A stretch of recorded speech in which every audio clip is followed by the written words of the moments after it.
Saturday morning had no business turning into a rescue mission. Lucy's Diner on Highway 95 was the kind of quiet place where the biggest decision anyone faced was waffles or pancakes.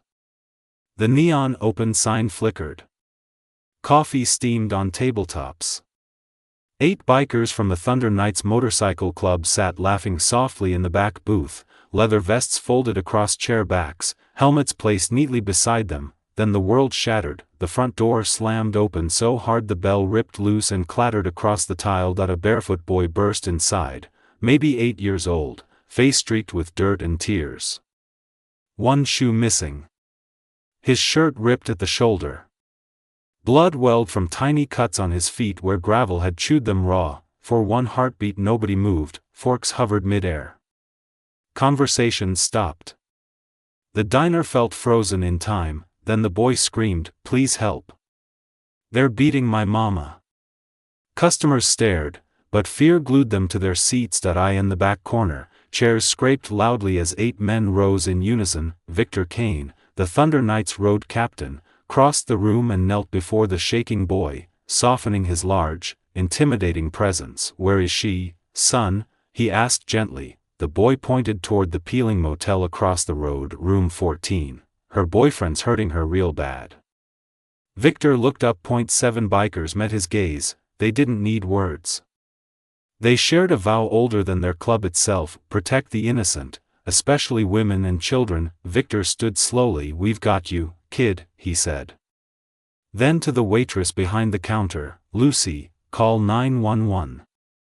Across the highway, screams echoed from a forgotten motel, and 8 motorcycles were already moving. Lucy's Diner had been serving truckers and travelers for over 3 decades.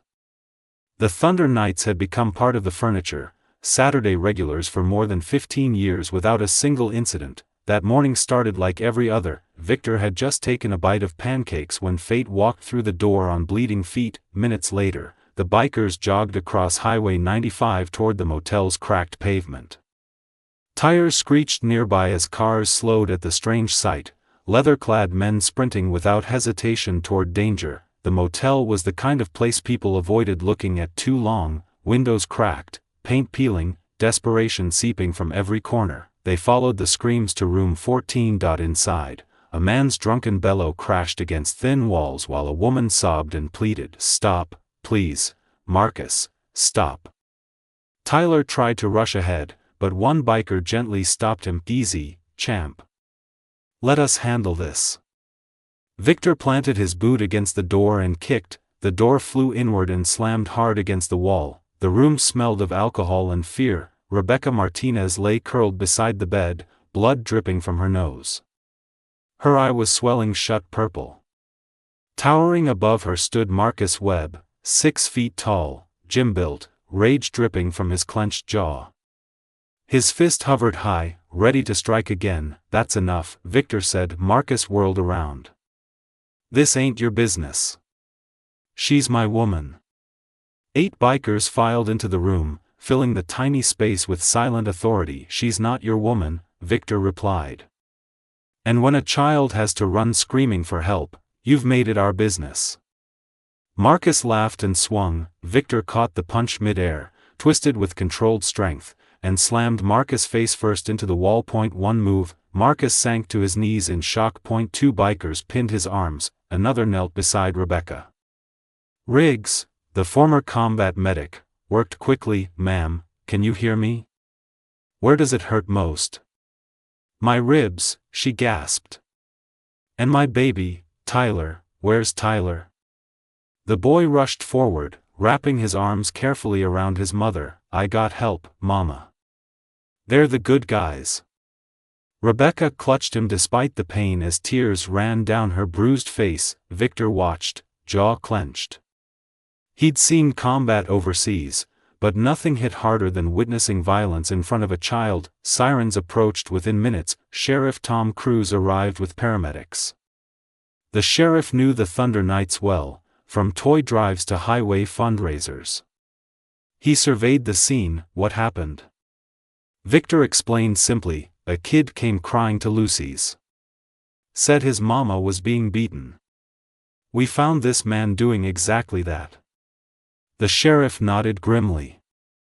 This wasn't the first call involving Marcus Webb. Paramedics loaded Rebecca onto a stretcher. Tyler refused to let go of her hand. Climbing into the ambulance beside her, Cruz turned to Rebecca gently. "You've been here before. Are you ready to press charges?" She looked at Marcus, rage burning beneath handcuffs, then at the wall of bikers placing themselves silently between her family and danger. "Yes," she whispered firmly. "For everything." The sheriff cuffed Marcus fully. "Marcus Webb, you're under arrest." As Marcus was led away, he shouted, "I'll be out tomorrow. I'll find you, Rebecca." Victor stepped calmly between the threat and the ambulance. "No," he said quietly, "you won't." That night, the Thunder Knights emergency called their members. 23 bikers assembled within an hour. Victor laid out the situation. "Rebecca has no family here. No savings. Marcus keeps finding her when she runs. Bail is likely."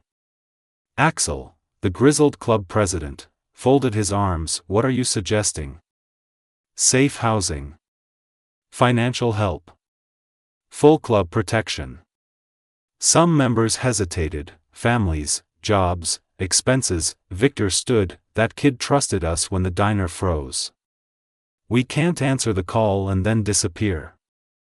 After silence thickened across the clubhouse, Axel spoke. "Motion passes." News traveled fast. Local stations looped the story for days. Bikers rescue woman from brutal beating. Donations poured into Lucy's diner jar beneath Tyler's crayon drawing. Motorcycles protecting stick figure heroes. $15,000 raised in a week. The Thunder Knights secured a guarded apartment complex, far from Marcus' stomping grounds. Extra locks were installed. Emergency numbers for 23 bikers were provided.